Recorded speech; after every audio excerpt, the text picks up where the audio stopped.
So I'm gonna tell you guys this: looking for a job is just BS.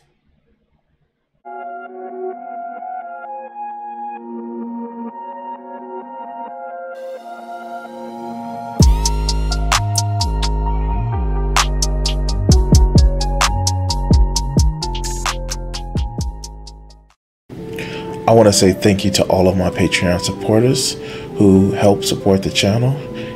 Also, I want to say thank you to my Twitch subscribers. Help the channel out by donating or go to patreon.com. Thank you.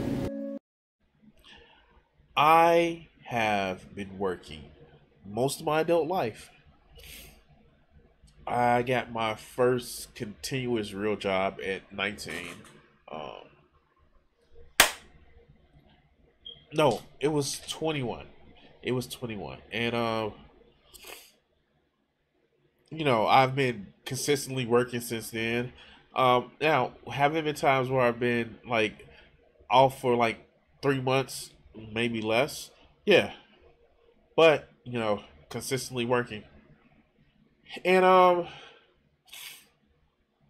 been working for a call center job for like the last 13 years.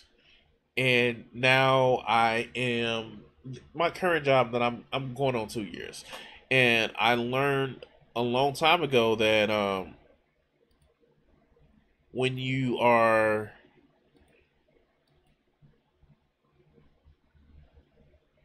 shouldn't have loyalty to a company. And in order to get more money, maybe you should look at every year or so, look at maybe going to a new job. So right now I'm looking for a new job. Not only that, because I don't fucking trust my company that I work for now. So right now I'm looking for a new job. And a lot of these job requirements are fucked up. They require so much. Entry level jobs. Well, you need to have a bachelor's or 3 to 5 years of experience. And we did a video about this, how money works. They're not exactly socialist economists, but they actually do bend more towards like some of these jobs are really fucked up.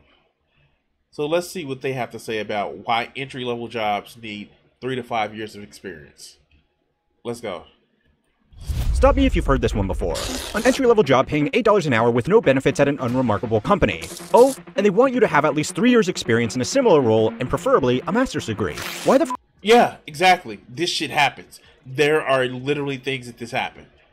are entry-level jobs not entry-level anymore? The latest jobs report found widespread hiring. One man's quest to find a job is raising questions about the labor shortage right now. He says he applied to more than 60 entry-level positions. Okay, so I remember this. This was a couple of years ago, especially during the pandemic. And this was released about a couple of days ago. 11 days ago. Less than 2 weeks ago. But let's go. Particularly strong in hospitality, leisure, and healthcare. We have created more jobs in 2 years than any presidential term. Searching for a job is a difficult and time-consuming task. Most Americans do not have enough savings to survive for more than 2 weeks without going into debt, which means it is also stressful. No matter how efficient the hiring process is made, you are never going to have fun looking for a job, and nothing can change that. But the corporate world has introduced a lot of obstacles that make the job of finding a job as painful as possible. Trust me, I know. Again, that's something I do as soon as I come home after work. I work an hour away, drive, come in, check to see if there's any new job openings with my salary requirements and possibly less travel time. And yeah, it's fucking difficult. If you're not looking to do outside sales or sales, then yeah, it can be difficult. Filling out online forms for information already on your resume, going through multiple rounds of interviews, and getting ghosted by hiring managers for hundreds of positions is enough to drive anybody mad. Responded to me. 4 of those went on to a phone call after an email exchange, and then 1 of those turned into an interview. 0 of them turned into a job that was actually desperate for help. It's also simply bad business. Attracting the right talent is vital for business success. So one of the things that kind of gets me is a lot of the places that are hiring, they're not hiring for... They want to actually trap you in a job. They want to make it seem where, yeah, no, you're going to work this job. You're going to really work hard and give us 110%. And with the whole quiet quitting or loud quitting and all that other good bullshit, They don't want you to question what the fuck they say for a paycheck. No, you will work for us. Back to the mines, you serfs. If businesses make their application process too difficult, they are going to filter out everybody but the most desperate candidates, which are rarely the best candidates. Companies that ask for multiple years of experience from applicants applying for entry-level jobs also expose themselves to a similar risk. It might sound advantageous for the business to get an employee with years of experience that they can pay like a fresh graduate, but company management frequently overlooks the reason that these applicants are looking for entry-level jobs in a field they have been working in for years, and it's that they are not that good at their job and they need to keep moving companies before their poor performance catches up with them. I would say no.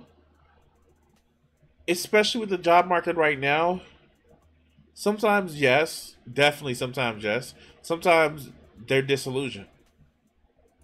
A recent study conducted by Portland State University and published by the Harvard Business Review found that overqualified candidates did not outperform the control group and that paying significantly under market rates for talent will cost most businesses more in other areas. Bloated hiring processes are also expensive. Sponsored job postings on sites like Indeed, LinkedIn, and Glassdoor can cost hundreds of dollars per day, easily more than the successful applicant will be paid once they are on board and working. Multiple rounds of interviews also take paid hours from HR, hiring managers, and third-party recruiters. Recruiters work on a commission basis for successfully placed candidates. So it actually costs more to hire someone than to keep and train someone. It costs more. It's more productivity out the window because you're trying to replace someone that's already trained in your systems. But if a company makes candidates go through multiple rounds of interviews, the recruiters can ask for a higher fee, or they will be incentivized to send their best recruits to companies that have a simple hiring process so they can get paid quickly and reliably. It's bad business, and good company managers know it, but there are 3 reasons why they still do it anyway. The first reason is that it's become too easy to apply for a job. Indeed has 60 million monthly users, and Yeah. LinkedIn has over 200 million. Online job boards make it easy for applicants to apply for hundreds of jobs every day based on convenient filters that let them search results by industry, seniority, experience, and salary range. Companies can get several thousand applications for a single position because the optimal job search strategy has become spamming your resume. What is the thing in the background? I don't want to know. Into as many positions that vaguely fit the description of the job you are looking for. Companies have attempted to adapt to this by having landing pages where users can fill in their details into the company's own database by manually completing an online form. These forms typically ask for information that should be included on any good resume, but it enters it in a way that can be read by a computer instead of being read by a hiring manager, saving them the time of manually going through thousands of applications by hand to find. So yeah, this is something that happens. Like, I'm not gonna lie with you guys. It's been plenty of times where it's like, oh yeah, my resume is in a set form. Upload right there, and it gets so bad, and it's like job applications are so easy to do. Shit, I just copy and paste most of the shit from my job application on my resume to the application, and they make it really easy to do. But let's go. If you haven't done so, please like the stream. Find the attributes they are looking for in a candidate. The backend of these forms will enable the hiring manager to search through the candidates by a similar set of filters that the candidates themselves use to find the job posting, evening the arms race between the volume of applications and the people that check those applications. You're quantifying human behavior, human expressions, human voices, turning that into data. We're now using artificial intelligence to help companies find the very best talent. Some companies have started. Artificial intelligence is fucking real. Oh my god, it's just a fucking math problem. All right, what's up, Archer? Using application tracking systems, or ATS, which use AI to scrape resumes for keywords to populate databases that can be filtered in the same way without requiring candidates to fill in a data entry form themselves. And most likely you were being analyzed by an algorithm. How does that make you feel? I feel like that would blindside me entirely. This practice has become so common that there are now AI tools like Zeti, JobScan, and Rezi that check resumes against job posts and make sure that they are appealing to the AI system that check resumes before the hiring manager does. So, an AI will write a resume to satisfy another AI to stand out against thousands of other applications also written and checked by AI. Fuck. Sometimes I hate technology. I really do. But let's go. Applying for a job has become easier than when you had to search the classifieds and call companies one at a time. But this means people can apply for more jobs. More applications means that the acceptance rate at each job is much lower. And the best way to deal with this low acceptance rate is to apply for more jobs, which means that applying for a job has become harder all over again. Nobody is to blame for this new paradigm. I love making fun of dumb corporate decisions on this channel, but in this case, they are just reacting to new technology that has made finding applicants easier than ever, and everybody else is reacting to the same thing. The competitive meta of job searching has shifted from a firm handshake to mass spamming resumes to get past increasingly difficult spam. Yeah. Like I said, I do at least 10 motherfucking resumes a day. All right, let's go. Filters. But that's just one reason, and there are plenty of things that companies are doing which are just dumb. So it's time to learn how money works to find out why entry-level jobs all of a sudden require 3 years experience and how you can take advantage of this benefit for your own career. This week's lesson was sponsored by Brilliant. Competing for a job in today's environment may be harder than ever before, but if there's one thing that will, Brilliant's approach promotes interactive learning. To get Brilliant for free for 20% off Brilliant's annual premium subscription. Jobs is because they want to cover their ass. There are lots of reasons why a hiring manager might want to pick one job applicant over another, but not all of them are legal. And even if they don't violate any equal opportunity laws, some might be a bad look for the company. By listing lots of unreasonable job requirements, the company increases the likelihood that no applicant will tick every box, which means they can hire whomever they want and cover themselves by saying all of the other candidates were missing one or more of the role's prerequisites. So that's got to be the dumbest fucking thing to ever actually say. Why don't you just interview the Okay, fuck. Okay. This is dumb. This is why I hate fucking corporate life. This is why, as much as I fucking hate having to rely on, like, working on a YouTube or my art business that can be hella motherfucking inconsistent, I would rather take that over this corporate bullshit for people that don't know shit more than I do, but just may have kissed ass to get there. Or may have been marginally better at certain things when the fucking KPIs were weaker. Like, I work in a corporate office, and I've worked in multiple corporate offices, where I know where people have gotten into leadership based on, oh, who was the best sales performers? You mean when you can actually just throw shit on people's account without being in trouble about the shit? Yeah. Yeah, this is the thing. This is why I say, fuck corporations. And most of the times, your manager or your supervisor don't know more than what you do. As a matter of fact, most of the time, they know less. It's rare that companies get much pushback over rejecting an external candidate. Most people have just become accustomed to never hearing back from a majority of jobs they apply for. If you have ever applied for a job recently, you will know that no response is the new rejection letter. First time. If companies do respond, they try to keep it as generic as possible, so that they do not expose themselves to any potential unfair hiring practice lawsuits, which makes a long list of job requirements redundant. Where these do help companies, though, is in rejecting internal hires. According to a study by Cornell University, internal hires outperformed outside hires, but only because they are more familiar with the business from day one, requiring less training to get into a new role, and because they were more likely to stay in a job longer than the outside hire. A similar study by McKinsey Consulting found— Yeah, no, like, in a lot of corporations really just don't want to hire from within. That a strong culture of internal promotions help with staff retention and encourage staff to work harder to qualify because they could see it paying off for them. The pandemic, a lot of companies are not flush financially, so they can't afford to hire a new person. Internal promotions are effective, but they are also more difficult than outside hires. If you get promoted or moved around within your company, then someone else needs to be hired to fill your role. And if someone gets promoted to fill your role, then HR has to fill 3 positions instead of just 1, which is expensive, difficult, and triples the chance that someone won't be able to perform their new job. People hired internally also don't have probationary periods, so if they do underperform in their new role, they are harder to let go. Internal hires have advantages. So, here's the thing. I had one job where I had an internal hire. And it was going from just like a selling a watch associate to manager. Since then, every position I came in, I've never wanted to, well, to be honest with you, I saw the bullshit at that company. And I'm not saying each company has the same bullshit. No, there have been different bullshits between different companies I've worked with.